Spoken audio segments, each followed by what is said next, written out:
जय हिंद प्यारे साथियों, आप सभी का स्वागत है ज्ञानपीठ जीके पॉइंट के इस यूट्यूब चैनल पर।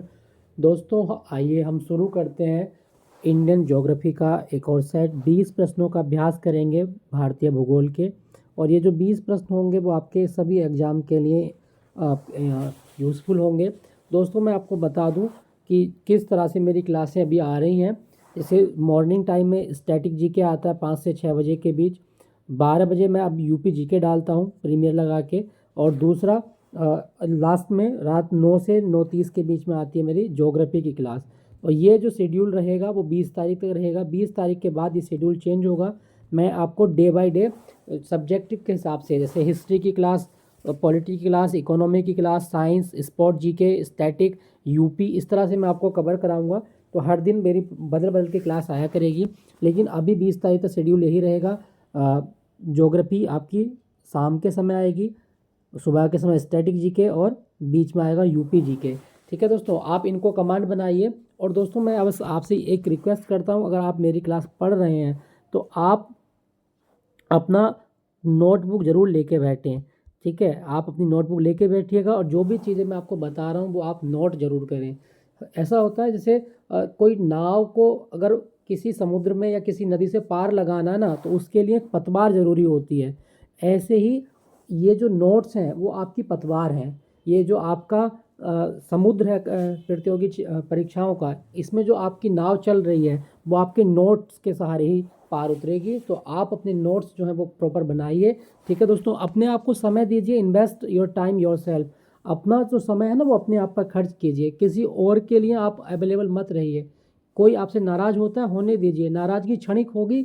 लेकिन अगर आपका करियर चौपट हुआ तो फिर समझ लीजिए आपका कुछ नहीं हो सकता। तो फोकस और योर कैरियर। ठीक है, चलिए शुरू करेंगे आज का मॉक टेस्ट। पहला प्रश्न क्या कहा गया है? पहले प्रश्न में कहा गया है निम्नलिखित में से कौन सी नदी को ब्रत गंगा कहा जाता है? तो ब्रत गंगा के नाम से कौन सी नदी जानी जाती है? ऑप्शन है कृष्णा, गोदावरी, कावेरी या नर्मदा। दोस्तों बूढ़ी गंगा या दक्षिणी गंगा किसको बोलते हैं? सही होगा आपका ऑप्शन बी, गोदावरी नदी को ब्रत गंगा, ओल्ड गंगा कहा जाता है। गोदावरी नदी की मैं बात करूं दोस्तों तो ये निकलती है महाराष्ट्र में त्र्यंबकेश्वर पठार से। तो त्र्यंबकेश्वर से निकलती है गोदावरी नदी, और ये नासिक ज़िले से निकलती है। त्र्यंबकेश्वर जो है ना वो नासिक में है। क्लियर दोस्तों, याद रखिएगा। गोदावरी नदी प्रायद्वीपीय भारत की सबसे लंबी नदी है। इसकी लंबाई की अगर हम बात करें तो 1465 किलोमीटर है। तो ये भी आप याद रखिएगा। ठीक है दोस्तों, गोदावरी की जो नदियाँ हैं वो है आपकी त्र्यंबकेश्वर से निकलती है। और सहायक नदी अगर इससे पूछा जाए तो आप बताएंगे बेन गंगा, पेन गंगा।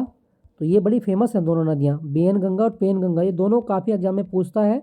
और अभी तो एसएससी ने नदी बड़ी ट्रेंड बना रखी है, बरधा। बरधा किसकी सहायक नदी है? तो दोस्तों बरधा भी गोदावरी नदी की सहायक नदी है। तो बेन गंगा, पेन गंगा, बरधा, प्राणहिता, मंजिरा, ये सब जो है वो गोदावरी की ट्रिब्यूटरी मानी जाती हैं। ठीक है दोस्तों, याद रखिएगा। ब्रत गंगा पूछा गया था, गोदावरी इसका सही आंसर होगा। ऑप्शन बी आपका सही जवाब है। दोस्तों अगर आपसे पूछा जाए कि कृष्णा नदी कहाँ से निकलती है, तो आप बताएंगे कृष्णा नदी निकलती है महाबलेश्वर से। महाबलेश्वर से निकलती है कृष्णा नदी। कावेरी नदी कहाँ से निकलती है? तो ये निकलती है आपकी कर्नाटक में ताल कावेरी। और ताल कावेरी जगह के पास में कौन सी पहाड़ी है? ब्रह्मगिरी। तो ब्रह्मगिरी पर्वत से निकलती है कावेरी नदी कर्नाटक से। नर्मदा नदी को आप जानते हैं अमरकंटक से निकलती है। ठीक है दोस्तों, याद रखिएगा। और भारत की सबसे लंबी नदी कौन सी है? वो है गंगा। क्लियर, याद रखिएगा।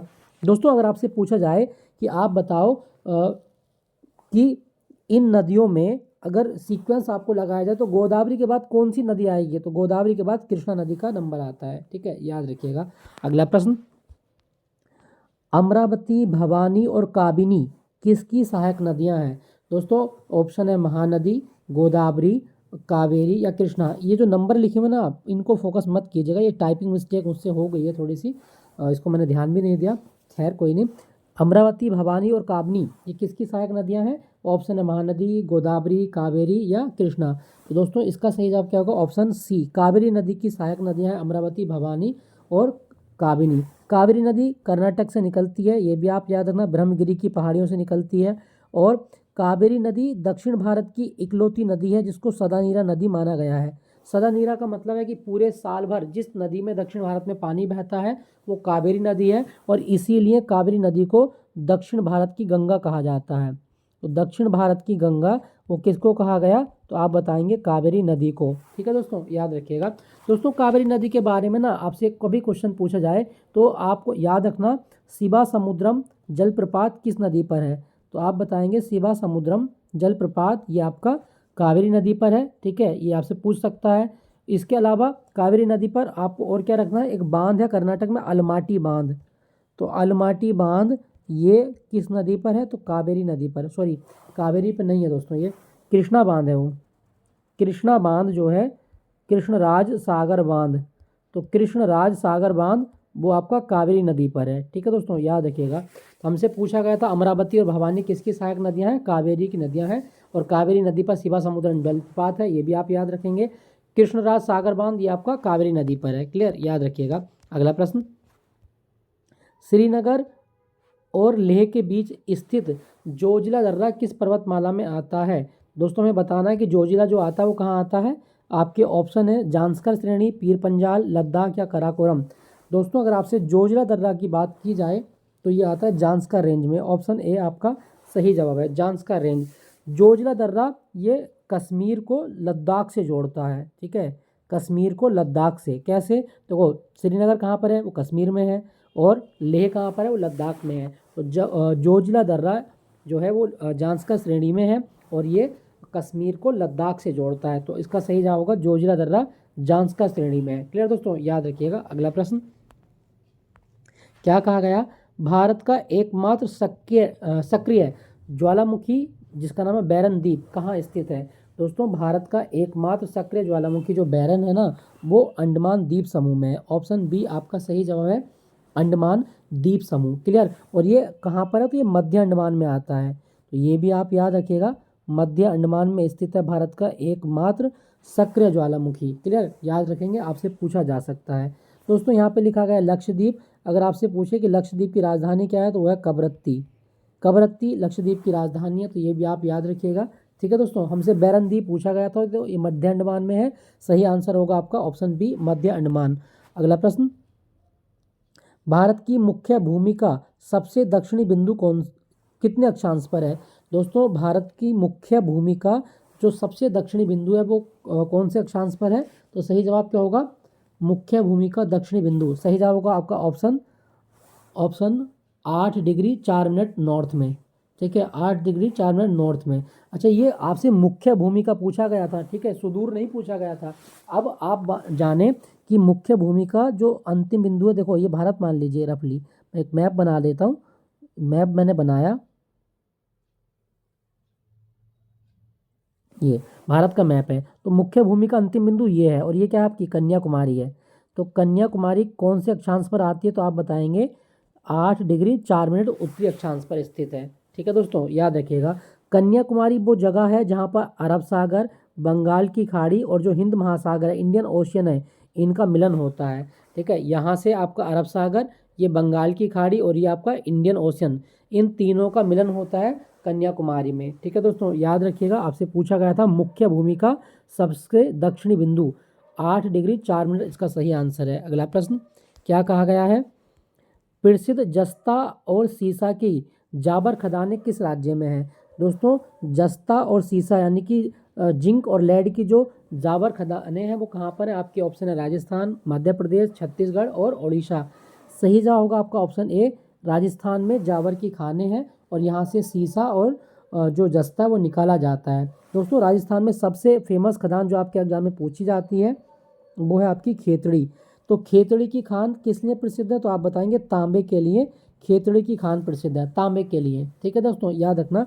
और राजस्थान में एक खान और है जो तांबे के लिए प्रसिद्ध है, वो है खोदरीबा, अलवर में है खोदरीबा खान, तो ये भी आप याद रखिएगा, ये भी तांबे के लिए प्रसिद्ध है। बाकी मकराना आप जानते हैं, मकराना क्षेत्र जो है वो संगमरमर के लिए प्रसिद्ध है। क्लियर, याद रखिएगा, आपसे पूछ सकता है। मध्य प्रदेश की एक सबसे प्रसिद्ध खान अगर आपसे पूछा जाए तो आप याद रखिएगा, वो है आपकी पन्ना की खान, और पन्ना खदान जो है ना वहाँ से क्या निकलता है, तो पन्ना खदानों से निकलता है आपका हीरा, तो पन्ना की खानें किसके लिए प्रसिद्ध है, हीरे के लिए प्रसिद्ध है।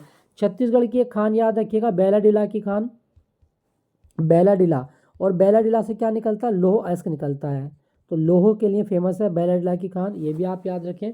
उड़ीसा में आप जानते हैं जैसे बादाम पहाड़ की खान है, ठीक है, तो वो भी लोहे के लिए फेमस है।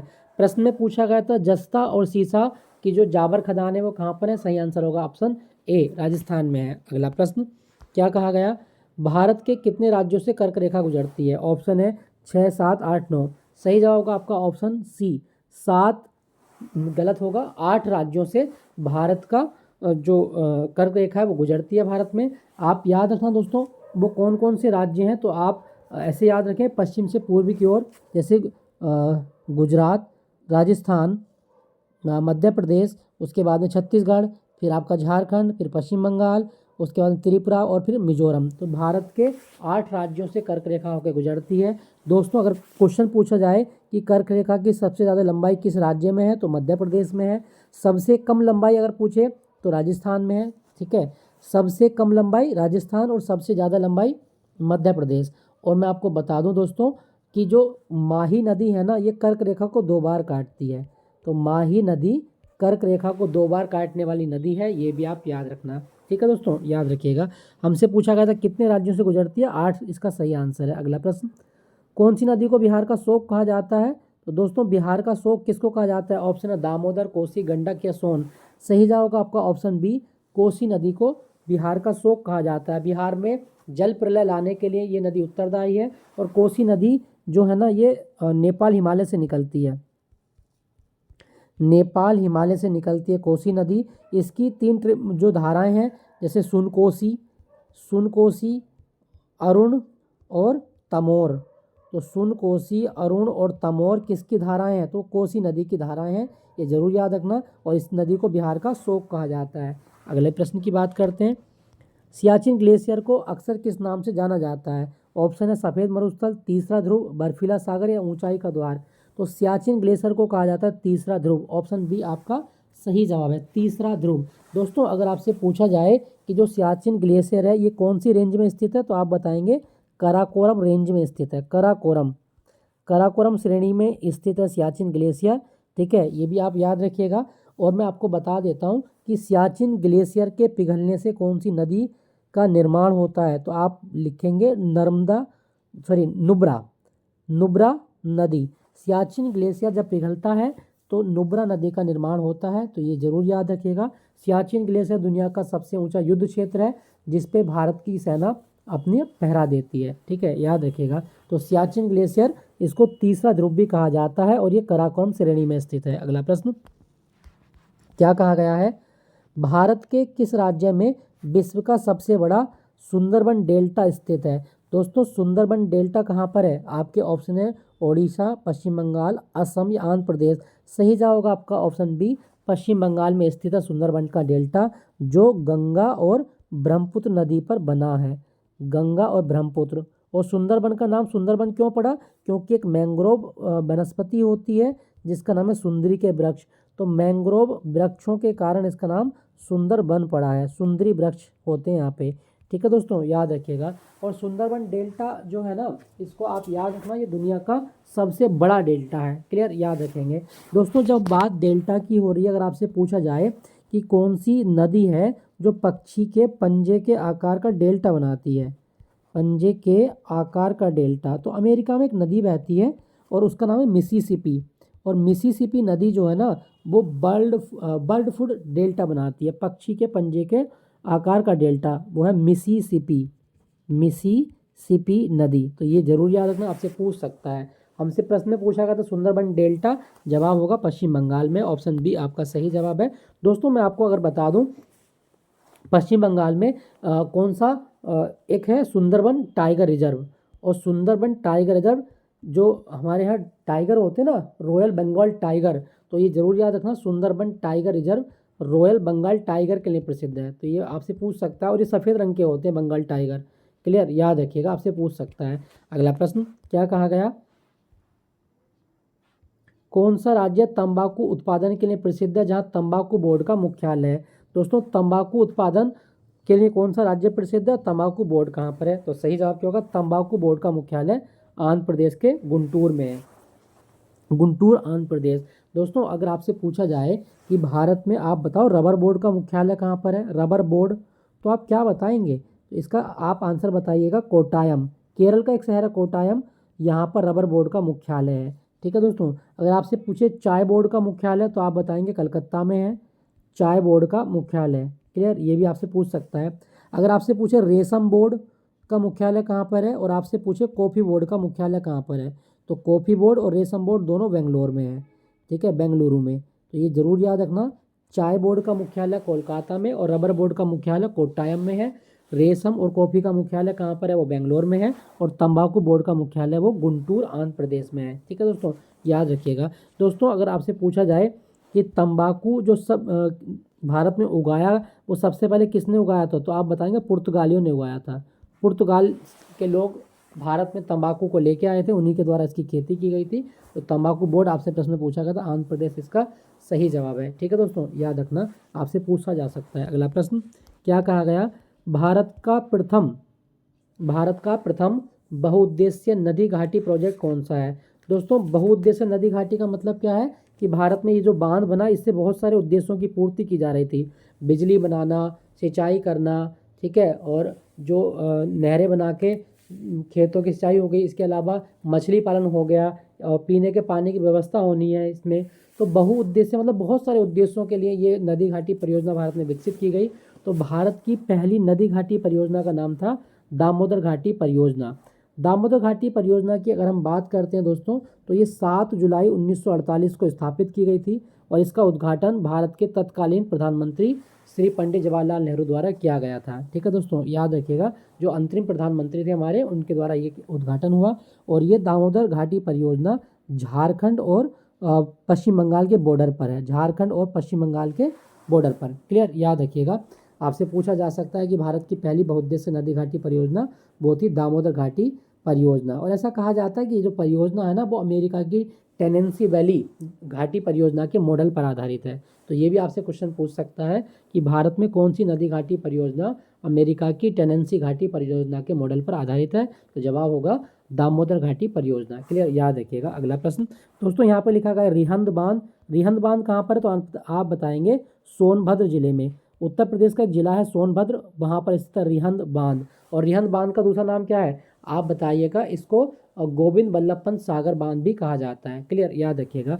यहाँ लिखा गया हीराकुंड, ये उड़ीसा में है, और भाखड़ा नागल ये आपका हिमाचल प्रदेश और पंजाब की सीमा पर है। अगला प्रश्न, पिन वैली राष्ट्रीय उद्यान किस राज्य में है। तो दोस्तों पिन वैली जो नेशनल पार्क है, आपके ऑप्शन है लद्दाख, हिमाचल, उत्तराखंड या सिक्किम। सही जवाब होगा आपका ऑप्शन बी, हिमाचल प्रदेश में पिन वैली राष्ट्रीय उद्यान है। आप याद रखिएगा दोस्तों, हिमाचल प्रदेश में इसके अलावा खीर गंगा राष्ट्रीय उद्यान भी है। तो खीर गंगा नेशनल पार्क, एन से नेशनल, पी से पार्क। ठीक है, खीर गंगा नेशनल पार्क हिमाचल प्रदेश। इसके अलावा आप याद रखना इंदर किला नेशनल पार्क, वो भी कहाँ पर है आपका, हिमाचल में। सिंबल बरा आप याद रखिएगा हिमाचल में है। ठीक है दोस्तों, याद रखना। और हिमाचल प्रदेश को मैं बता दूं, यहाँ पर ना घास के मैदान पाए जाते हैं, जिनको क्या बोलते हैं, खजियार। तो आपके एग्जाम में अगर क्वेश्चन आए कि खजियार घास स्थल कहाँ पाए जाते हैं, तो आप बताइएगा हिमाचल प्रदेश में पाए जाते हैं। जैसे मैंने आपको पढ़ाया था कि उत्तराखंड में जो पर्वतीय घास के मैदान है उनको बुग्याल कहा जाता है, ऐसे ही हिमाचल प्रदेश में खजियार घास के मैदान होते हैं जो पर्वतीय घास के मैदान है। क्लियर, याद रखना। दोस्तों क्या आपको पता है कि भारत में देवताओं की घाटी किसे कहा जाता है, देवताओं की घाटी किसे कहा जाता है, तो आप बताइएगा कुल्लू घाटी को। और कुल्लू घाटी कहाँ पर है, तो हिमाचल प्रदेश में है। तो कुल्लू घाटी देवताओं की घाटी कहलाती है। आप याद रखना, आपसे पूछा जा सकता है। क्लियर, हमसे पूछा गया था पिन वैली राष्ट्रीय उद्यान, जवाब होगा हिमाचल प्रदेश। क्या दोस्तों आप बता सकते हैं कि हिमाचल प्रदेश में गर्म पानी का झरना कौन सा है। हिमाचल प्रदेश में गर्म पानी का झरना मणिकर्ण झरना, और ये गर्म पानी का झरना है। तो ये जरूर याद रखना, मणिकर्ण झरना कहाँ पर है, तो हिमाचल प्रदेश में है, और ये गर्म पानी का झरना है। पिन वैली पूछा गया था, हिमाचल इसका सही आंसर होगा। अगला प्रश्न, मृदा का कौन सा प्रकार भारत के सर्वाधिक क्षेत्रफल पर फैला हुआ है।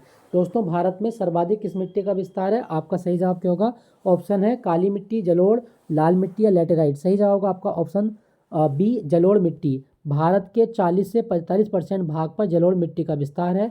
जलोढ़ मिट्टी गंगा ब्रह्मपुत्र और सिंधु नदियों के दोआब क्षेत्र में देखी जाती है, और जो कृषि समृद्ध मैदान माने जाते हैं। भारत में अगर जलोढ़ मिट्टी का विस्तार है तो सिंधु नदी के बेसिन पर, गंगा नदी के बेसिन पर और ब्रह्मपुत्र नदी के बेसिन पर ये देखा जाता है और ये कृषि समृद्ध मैदान माने गए हैं। जलोढ़ दो प्रकार की होती है, खादर और एक बांगर। अगर नवीन जलोढ़ है तो इसको हम बोलेंगे खादर और पुरानी जलोढ़ है तो इसको बोलेंगे बांगर। तो ये भी आप याद रखिएगा, ठीक है दोस्तों, आपसे पूछा जा सकता है। दोस्तों यहाँ पे एक शब्द लिखा गया है काली मिट्टी। भारत में जो दक्कन का पठार है ना, दक्कन ट्रैप जिसको कहा जाता है, तो दक्कन के पठार में कौन सी मिट्टी मिलती है? काली मिट्टी। और दक्कन के पठार में काली मिट्टी का निर्माण ज्वालामुखी का जो बेसाल्टिक लावा होता है उसके ठंडा होने से हुआ है। क्लियर, याद रखना। लाल मिट्टी आप जानते हैं तमिलनाडु में लाल मिट्टी का विस्तार पाया जाता है। और एक शब्द होता है टेरा रोसा। टेरा रोसा शब्द का मतलब भी क्या है? लाल मिट्टी होता है, ठीक है। लेटेराइट मिट्टी की बात करूँ तो ये उन क्षेत्रों में होती है जहाँ पे बहुत ज़्यादा वर्षा होती है, यानी कि पर्वत के ढलान वाले क्षेत्रों में लेटेराइट मिट्टी का जमावड़ा देखा जाता है। तो और लेटेराइट मिट्टी में चाय और काजू की खेती आप अच्छे से कर सकते हैं, तो ये भी आप याद रखना। हमसे प्रश्न में पूछा गया था भारत में सर्वाधिक क्षेत्रफल पर कौन सी मिट्टी है, तो आप बताएंगे जलोढ़ मिट्टी। ऑप्शन बी आपका सही जवाब है। अगला प्रश्न, भारत की सबसे ऊंची चोटी कंचनजंगा किस राज्य में है? तो दोस्तों भारत में सबसे ऊंची चोटी कंचनजंगा है और ये सिक्किम में है। ऑप्शन बी आपका सही जवाब, सिक्किम। दोस्तों क्या आपको पता है कि कंचनजंगा के सम्मान में सिक्किम में कौन सा डांस किया जाता है? तो आप बताएंगे चूफाट। चूफाट नृत्य होता है और ये कंचनजंगा के सम्मान में किया जाता है। क्लियर दोस्तों, याद रखना, आपसे पूछा जा सकता है। अगर आपसे पूछे कि सिक्किम की जीवन रेखा कौन सी नदी कहलाती है, तो आप बताएंगे तीस्ता नदी। इसको सिक्किम की जीवन रेखा कहा जाता है। सिक्किम की जीवन रेखा तीस्ता नदी। क्या आप मुझे बता सकते हैं कि सिक्किम का नया साल क्या है? आप बताएंगे लूसूंग। नववर्ष होता है सिक्किम का, तो सिक्किम का नववर्ष है लूसूंग। और सिक्किम का एक त्यौहार भी आप याद रखना, सागा दावा। सागा दावा त्यौहार भगवान बुद्ध के जन्म, भगवान बुद्ध के ज्ञान की घटना और भगवान बुद्ध के मृत्यु की घटना से संबंधित है सागा दावा, और ये सिक्किम में मनाया जाता है। ठीक है दोस्तों, आप याद रखना। तो सिक्किम जो है इसकी सबसे ऊंची चोटी जो है वो कंचनजंगा है और भारत की भी सबसे ऊंची चोटी वो भी कंचनजंगा है। चूफाट डांस मैंने आपको बता दिया, वो आप याद रखिएगा। सिक्किम 36वें संविधान संशोधन के द्वारा भारत का राज्य बना था। क्लियर, तो सही आंसर होगा सिक्किम। और सिक्किम में कौन सा दर्रा है? नाथुला दर्रा।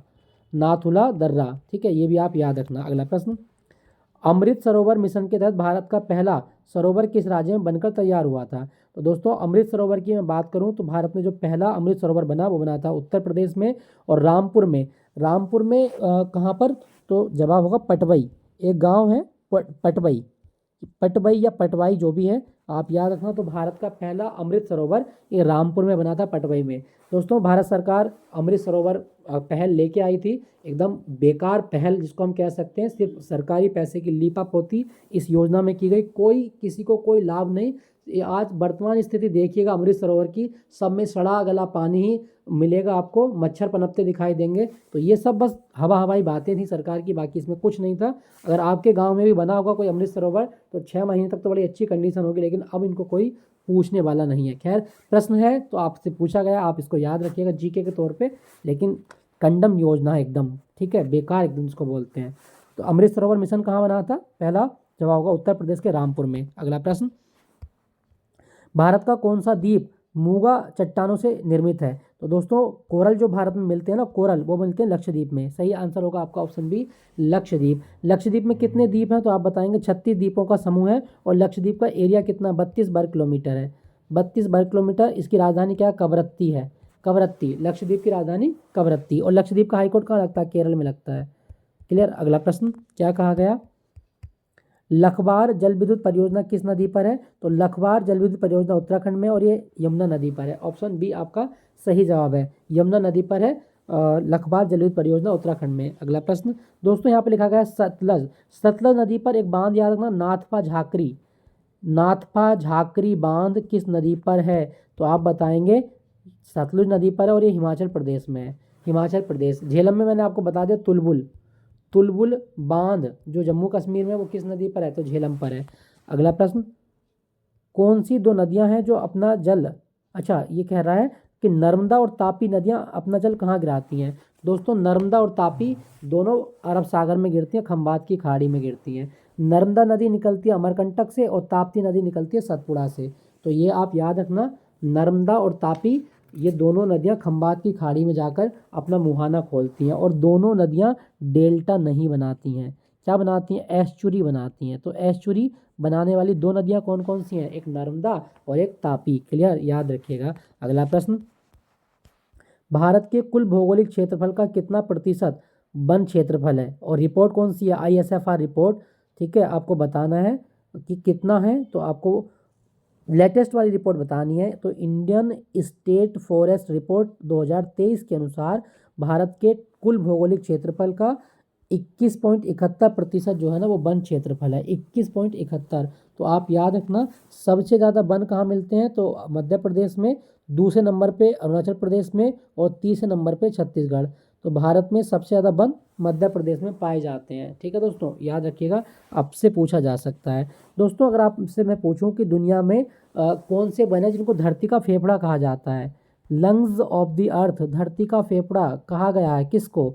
तो आप बताएंगे अमेजन वर्षा वनों को धरती का फेफड़ा कहा जाता है, अमेजन वर्षा वन। क्लियर, याद रखना, अमेजन वर्षा वनों को धरती का फेफड़ा कहा गया है। तो भारत में कितना वन है? तो 21.71 लेटेस्ट रिपोर्ट के अनुसार।